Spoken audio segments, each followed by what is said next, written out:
Welcome to Practical Shamanism. I'm Katie Weatherup. I'm a former engineer with 20 years of experience working as a shamanic practitioner, and I hope to help you to connect to your personal power and magic and to support you in living a really good life that just keeps getting better. Thank you so much for joining me.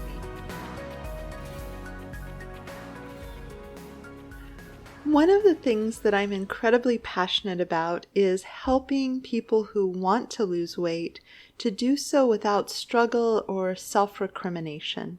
And my hope is to help them have a journey from where they are to where they want to be in a way that has a good meantime, that's a joyful, inspired, nifty kind of journey and exploration, and leaves them in a better place emotionally and spiritually.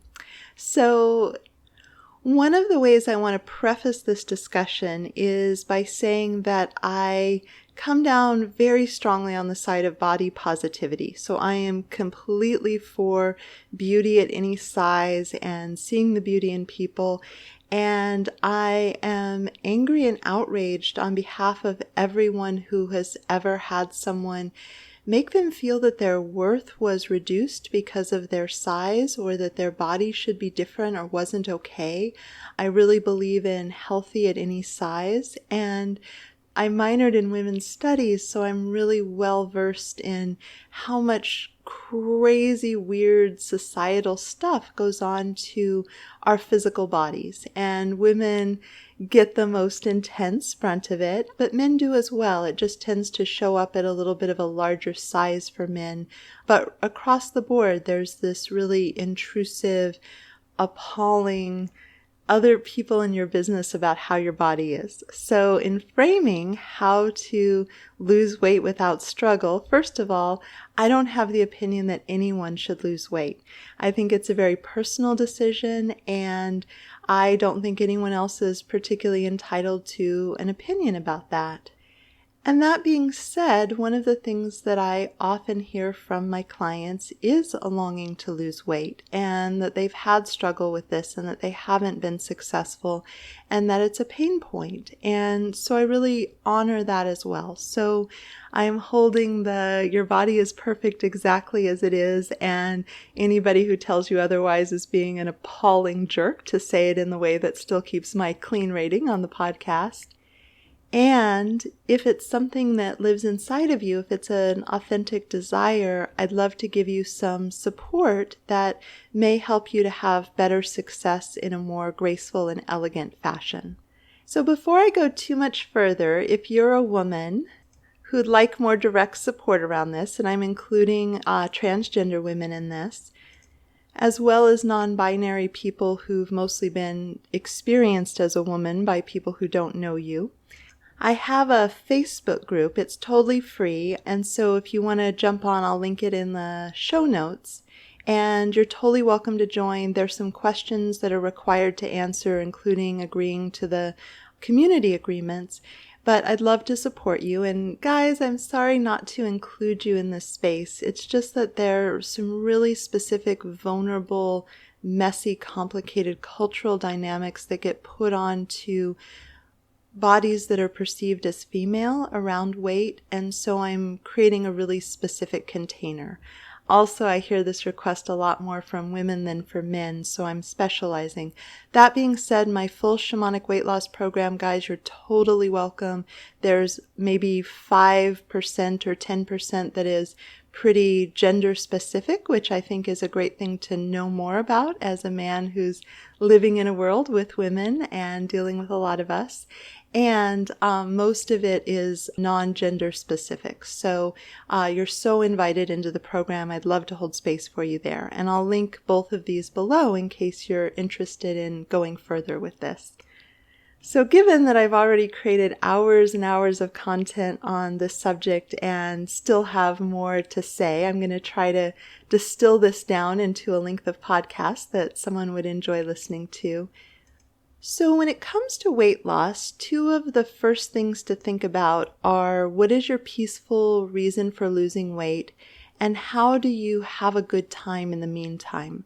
So with part one, imagine, I know it's a stretch of the imagination, that you could just put aside every reason that relates to shame and judgment and perception and perceived social value and mean things that people maybe said to you in school or any harsh reflections. And that pain point may be so loud that it's hard to differentiate the idea of weight loss from the societal pain, the genuine pain that is inflicted on people who carry extra weight in our society. And I would offer that the projections and shaming and messed up cultural information about how our bodies should be are not necessarily a peaceful, empowering reason to change our body at that level. There are lots of reasons that might be peaceful and empowering and inspiring to you. And I'm going to offer that even though, some people go from the, I'll be so miserable about this that I force a change no matter how painful it is, I'm all for the, let's make it graceful and easeful and elegant and coming from good, solid self-esteem and self-value and right relationship with yourself.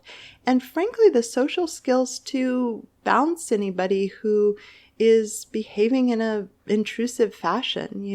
I feel like if somebody is being rude and intrusive about your body, it's probably not the only boundary violation in the relationship, and learning how to make it not feel good to be intrusive to you in that way might be a really worthwhile skill exactly the way you are. So even if it's a little bit of a stretch of the imagination, just do some journaling, spend some time, try to find the life-affirming reason that doesn't have to do with other people's nastiness about your body or your perception of what they might be thinking of you, but like what really lives inside of you. And this can take some unearthing, but I think that's a really powerful first step. The next piece I would say is, how do you have a good meantime? How do you make the journey good so you're not waiting to be happy and fulfilled and engaged in life until you have the thing? And so I think that it's easy to have a story of, I'll do this when I lose weight. I know I did. So one of the things about my journey as a shamanic practitioner is I was an engineer before I was a full-time shamanic practitioner. And in the middle of that, I was a part-time engineer and a part-time shamanic practitioner, which meant that I didn't have much of a social life for a little while in that transition. And when I was starting to really feel the time pressure of a business that was growing very, very well with the constraints of still having a day job, I had all these fantasies about what I would do as soon as, I transitioned full-time into being a shamanic practitioner and had more time freedom. I had ideas about the meals I would learn to cook and the cleanliness of my house I would achieve and the reliable exercise I would do. And the truth of it is, I never learned to cook. I still just assemble most of my meals. I do very, very little cooking. It's just not my jam. There was a meme that went around, I'm recording this in 2020, so we're in the middle of COVID, where somebody was saying, if I could just have an uninterrupted week, I could get my house in order. And then in 2020, nope, that wasn't the problem. That wasn't what was getting in the way. And so what I would offer is kind of divorcing the things that you think you would do after you lost weight from the journey. And granted, with these practices, I usually get one of two results. One result is people just don't even know what happened and weight starts falling off, and it's really, really cool, and that happens. So some of the shifts and changes that I offer for people just produce a unexpected weight loss that just sort of happens organically and it doesn't seem like you're doing anything different. And then the other possibility is that you do put some practices in. You do have some mindfulness about food and exercise and habit changes and how much water you drink or whatever the practices are that are successful for you, but those actually get you leverage. When you put energy into those, you don't fight with yourself about them, and you see forward movement and you see progress, which is also great.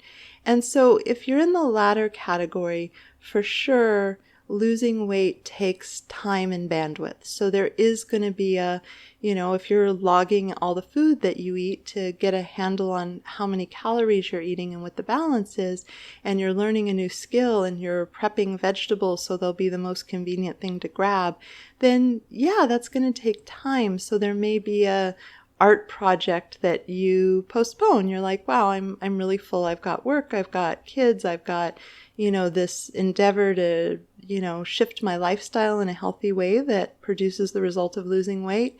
I'm full. I just don't have a lot of bandwidth left. And that's totally legitimate. That is an absolutely 100% legitimate choice. And there may be things that you're telling yourself you can't do, like, I can't date until I lose weight, which is blatantly untrue. The happy, successful couples I know have zero correlation to body size. Like the people who are being successful together, all different body types. And as a woman in online dating, there's so much opportunity to date in exactly the body you're in. In fact, a sex educator I knew had one of his clients put at the beginning of her dating profile, "I have the story that I'm too fat for anyone to want to date me." And there were huge numbers of men who were very excited to tell her that they would love to date her, that they would absolutely be there. She was particularly looking for men. And so if you have the story that you couldn't date until you lose weight, that's untrue. If you really hold that up to the rigorousness of fact and logic rather than emotionality, it's pretty easy to disprove that premise that there's a correlation between not being able to date if you're carrying extra weight from your perspective. There are lots of people out there who, from their perspective, you are not carrying extra weight and they would be very, very happy to spend some time with you. There may be a health condition that would be supported by losing weight, but there are probably also a lot of other things that could move the dial faster and more. For example, if you have knee pain, a good physical therapist is going to start getting you results right away. They're not going to say, well, come back after you've lost X number of pounds. They're going to be like, here are the exercises you need to do that will result in, your knee pain being reduced and strengthening different things. In fact, there are physical therapists who never mention weight loss when someone has knee pain. They just go right for, all right, let's get to work on fixing that. Let's get to work on resolving that. I'm sure if we really dug deep, we could find a sport or two that had a body weight limit on it, but there's so much that you could do at any size. And waiting to engage in an activity that speaks to you doesn't necessarily make a lot of sense. And one of the things that can happen if you've been sedentary, and the weight that you carry may or may not correspond to being sedentary. They're very active people who carry extra weight from their perspective, and they're, more sedentary people. But sometimes body pain can get in the way, like this association of exercise with body pain. And one of the things I want to offer just as a random to the side tip is it's really important to build up. So if you get your heart rate up to just 100 beats per minute, this is way below aerobic exercise. It's just a little above, the resting, sitting on the couch. It's kind of like halfway in between on the sitting on the couch side of where your resting heart rate is and where your aerobic heart rate is. And you just do that for 10 minutes. So we're not even talking about breaking a sweat or getting out of breath or doing anything strenuous. Just that little bit will release a massive dose of endorphins. The amount of pain-killing chemistry you get is equivalent to the shift that's made if they give you a dose of opiates at the emergency room. Like that's how much internal chemistry gets released just from that little bit of movement, just from that little bit of sustained increase in your heart rate. So it's just kind of a random tip if you're somebody who's also dealing with chronic pain, some yoga poses or some movements that don't cause more pain because of a part of your body. I mean, it could be swinging your arms over your head or even just holding your arms over your head or, just lots of different ways you can move your body to achieve that very moderate increase in heart rate for 10 minutes. And that's going to just have you feeling better even if you never lose a pound or you don't get more active. So I just want to mention that as a quick and easy hack to feel better right now, because I think that being good in the meantime is really, really helpful for having a goal of wanting to shift and change something. So the next thing I want to talk about is the fact that oftentimes when it comes to weight loss, there's some part of us that believes that it is defending our health and well-being and safety by keeping all the weight that we currently carry and in fact putting on more in some cases.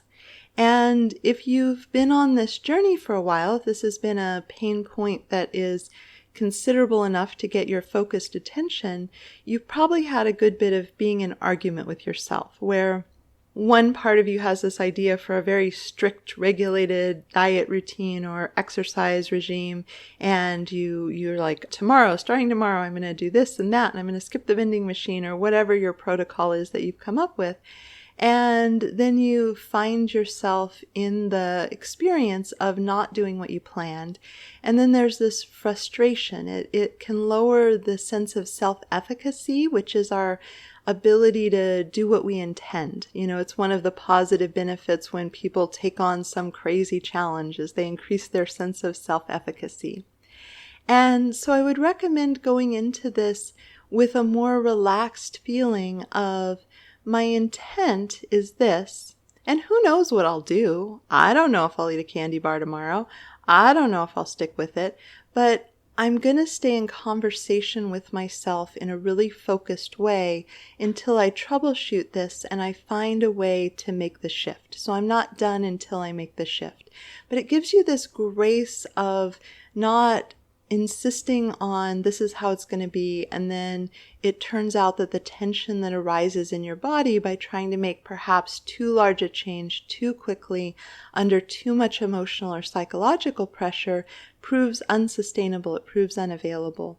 And so being in the research and development and the curiosity and the an experimenter who blew up the lab is going to be like, oh wow, what made that catch fire? I totally didn't expect my experiment to catch fire.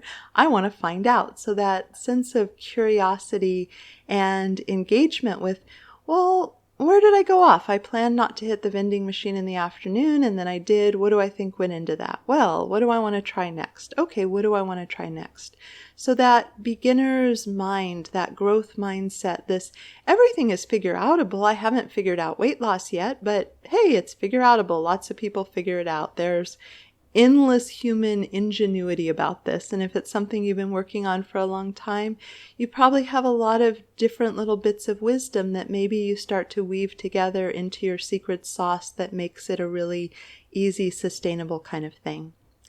My weight loss program really focuses in, though, on resolving the hidden agendas of parts of ourselves that are actually fighting weight loss or even working for weight gain. So the instincts are a leading contender in that, because secure access to food is an incredibly recent and rare thing for humans. Most of humanity was hungry most of the time to some degree or another. And so we don't necessarily have built into ourselves an enough switch. And our instincts, if we're under stress, if we're in thrive state, we participate in a more balanced way. But a lot of people are in stress state all the time or a great deal of the time. And when that happens, you end up with a protocol that will create tension in your body for not eating the most calorically dense food that is available. So if there's food in the cupboard that's not claimed and you won't be in trouble with the tribe for eating it, and you're tense and you're anxious and you've got adrenaline and cortisol in your system, there will be tension in your body and your mind will be fixated potentially, especially if you're a woman, because we have diffuse awareness. So it's like the food in the kitchen is talking to us. And we're going to be sort of pulled into that. The other thing is just mindless eating.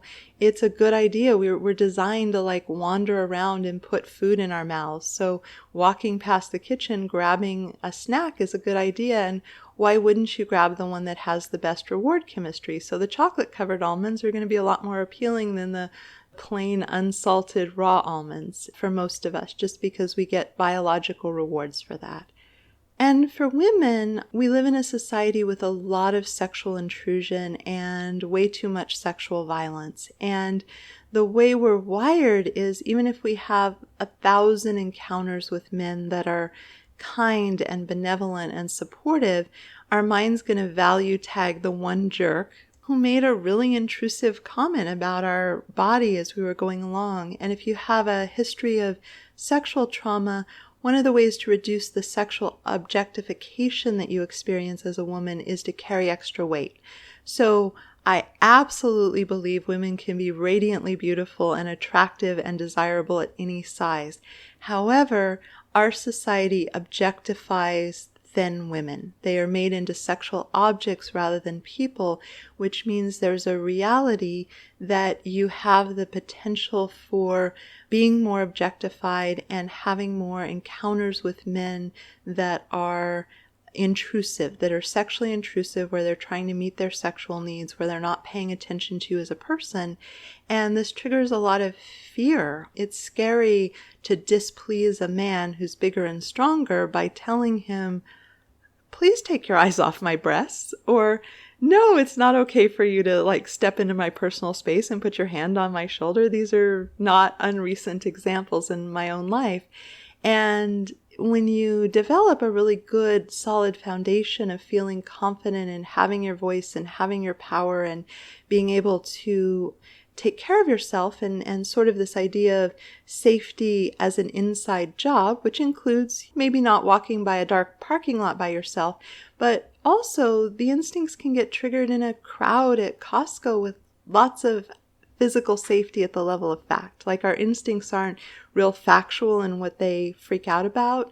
And so women who haven't resolved their sense of their personal power may experience this war with themselves, where one part of them really wants to conform to what society is telling us is the most advantageous, that will get us the best mates. Like, we have a lot of instinct around understand what the culture wants and then be that thing, no matter how not on the side of your self-actualization it is. So people pleasing, 100% an instinct game because getting kicked out of the tribe was a death sentence.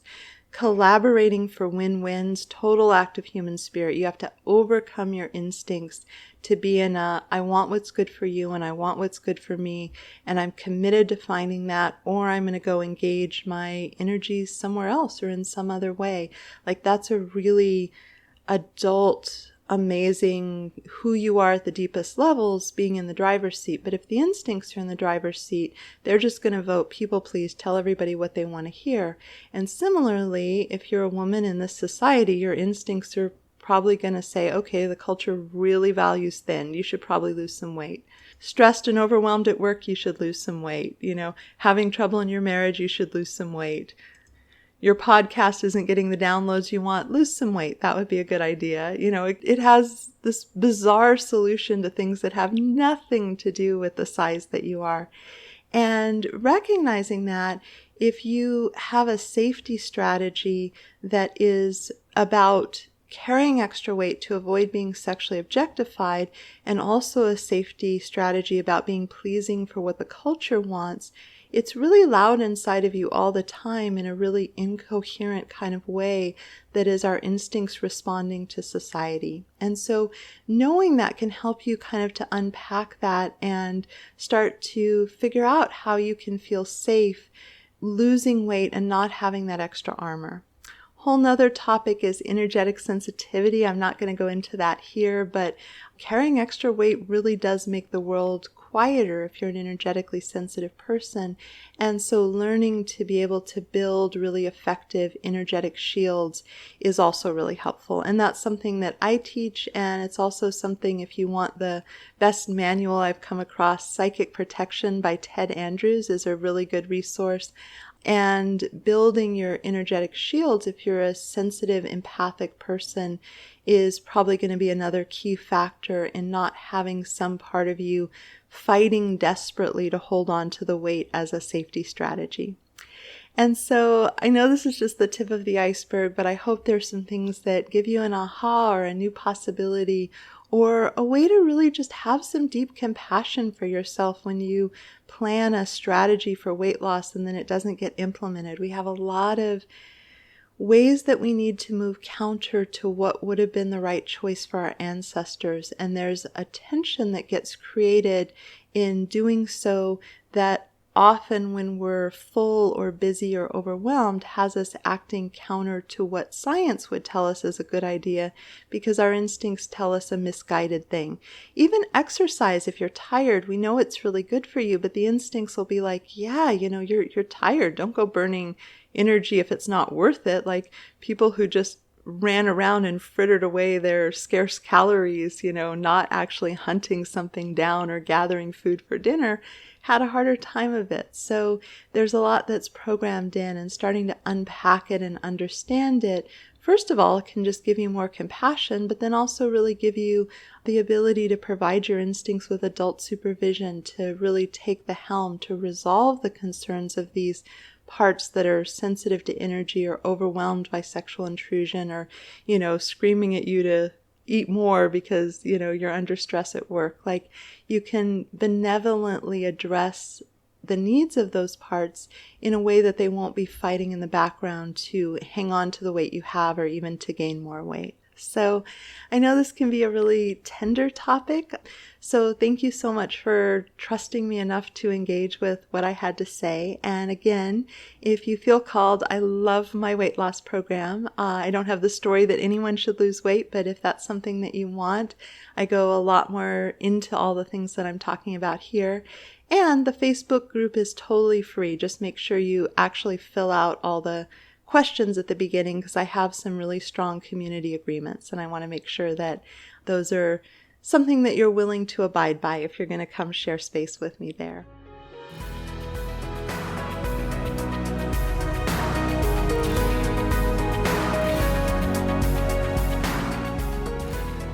Thank you so much for joining me.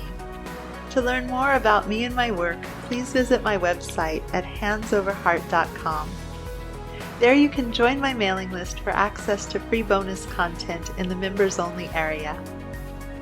If you've enjoyed this, please consider subscribing and leaving a review. It would help me out a lot. Also, a special thank you to my patrons for your support. You offer me the time freedom to work on passion projects like this one.